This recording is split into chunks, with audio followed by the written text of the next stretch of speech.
Me Rudi Vaten ish kapitenin e Vllaznisë dhe një nga specialistët më të spikatur të futbollit shqiptar. Rudi, kemi komunikuar së bashku edhe në prag të ndeshjeve finale të superheroës të futbollit shqiptar dhe një farë mënyrë për ndeshjen e fundit jeni shprehur pesimist se mund të mbyllej me atë pritshmëritë që publiku priste, por sidoqoftë tashmë gjithçka ka përfunduar. Vllaznia është e treta në futbollin shqiptar dhe pjesëmarrëse në Kupat e Evropës. Donim një analizë tuaj, si e gjykon Rudi Vata përfaqësimin e ekipit ku që blu në këtë sezon që sapo mbyll? Përbesa kam shumë vështirë me folësh për Vllaznin, sepse gjatë gjithë sezonit edhe në studio televizive kena folë që Vllaznia është pretendente kryesore për fitimin e titullit kampion. Me të vërtet ka pas një sezon shumë të mirë, por gjithmonë ne kena bizetuar dhe kena dhënë mendimet tona që në Final Four është shumë e rëndësishme me kënd skuadra më e mirë, sepse në Final Four luhet gjithçka për gjithçka. Edhe duke parë surinë e Nation Final Four, mendoj që është një zhgënjim, sepse vetë opinioni, vetë tradita, vetë historia e futbollit shqiptar kishte pritshmëritë që ishin të mundshme me realizu. Nuk e di se çfarë ndodhi tek skuadra Vllaznis, nuk arri me kuptu se si ka mundësi që skuadra nga një skuadër shumë mirë përgatitur në gjitha drejtimet arrin në një formë të tillë e cila nuk tregon ato karakteristika dhe ato vlera që tregoi gjatë një sezoni gjatë dhe të vështirë, duke qëndruar gjithmonë pothuajse në vendin e parë. Pra përfundimin në vendin e tretë sigurisht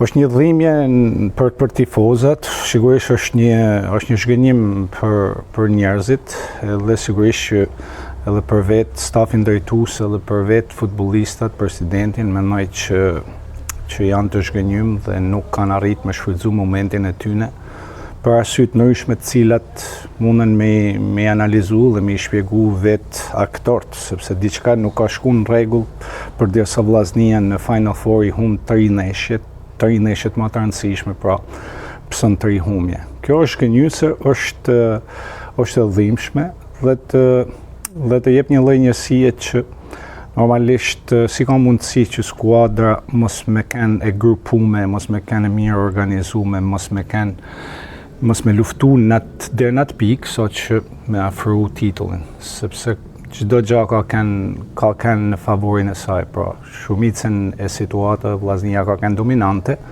ka kenë e mirë organizume me fitu titullin.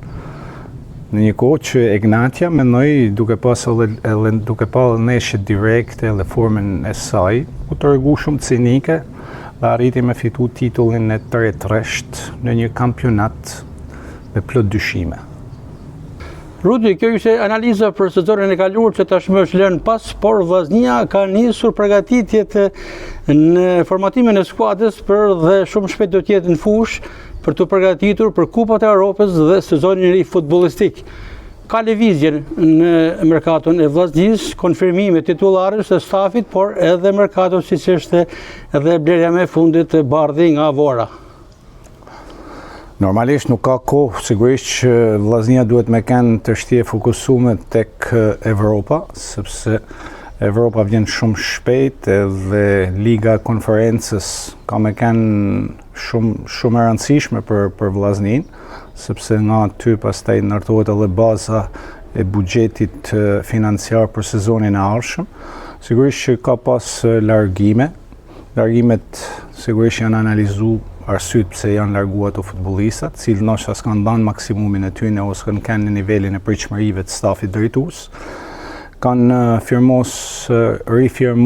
rikonfirmu disa lojtarë, e cila gjithashtu është e natyrshme.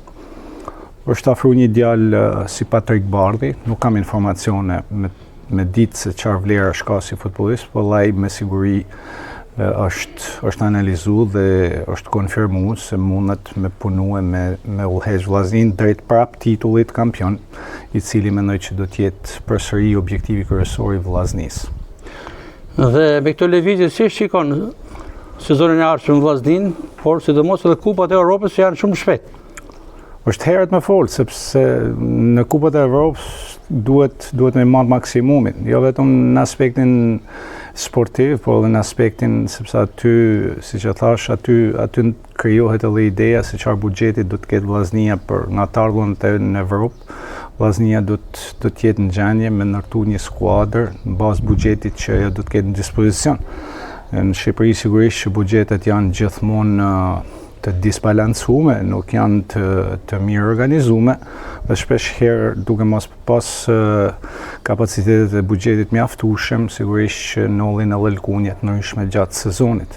Por duhet të analizu sezoni i kalum edhe sigurisht që përgjithësi duhet merrem nga gjithë aktorët, nga gjithë ato që janë pagu nga klubi Vllaznia për të bërë punë që është kanë mujtun me e bo. Unë mendoj që Vllaznia të shtit nuk ka se qa mendon ma për sezonin, por duhet shpejt mu organizu, mu rigrupu, edhe mu riorganizu për Kupat e Evropës dhe për sezonin e ri i cili shpejt ka me të rukit në dyrët e Vllaznisë dhe Shkodrës. Edhe diçka tjetër në aspektin personal, Rudi Vata njihet është prej vitesh për afrimitetin me Ulqinin, pikërisht me futbollin ulqinak dhe madje në Ulqin, por edhe në Shkodër përflitet një bashkëpunim i mundshëm më i afërt për vitin e ardhshëm për sezonin e ri sportiv tashmë, kur edhe ekipi i Ulqinit Otranto është rikthyer në Superligë. Po shiko, unë kam shumë vite që kam një marrëdhënie shumë ngushtë me Ulqinin. Kam 23-4 vite që kam shtëpinë time në Ulqin. Kam kanë gjithmonë pjesë e rëndësishme e futbollit Ulqinit. Më ka interesu gjithmonë në mënyra se si Otranti po funksionon dhe kam mitësisht vjetër me presidentin Skënder Rexha. Njëjtën kohë kam pas, është e vërtetë që kam pas një takim me bordin drejtues të klubit të Otrantit. Kena diskutu për një periudhë relativisht gjatë për problemet që ka në futbollin e Ulqinit. Ato janë njerëz që kërkojnë mu rrit, kërkojnë me bë hapin e rrallës. Sigurisht që unë me idetë e mia dhe me eksperiencën time besoj që mundem me ndihmu. Nuk ka përfunduar si gjë, jena prapë në prag të diskutimeve, por gjithmonë besoj që jam i gatshëm i dhënë një lloj ndihmet, sido që qoftë skuadrës Otrantit, sepse siç e thash, kam kalu momentet mira në Ulqin, jetoj shumicën e kohës se kaloj prapë gjatë vitit në Ulqin. Futbolli është pjesë e rëndësishme e jetës time, dhe kështu kam e kanë gjithmonë, sepse nëpërmjet futbollit lidhjet edhe me njerëzit janë gjithmonë edhe më të afërta. Shpresoj që të arrijm të dalim te një konkluzion i përbashkët. Shpresoj që idetë e mia me idetë e klubit përputhen.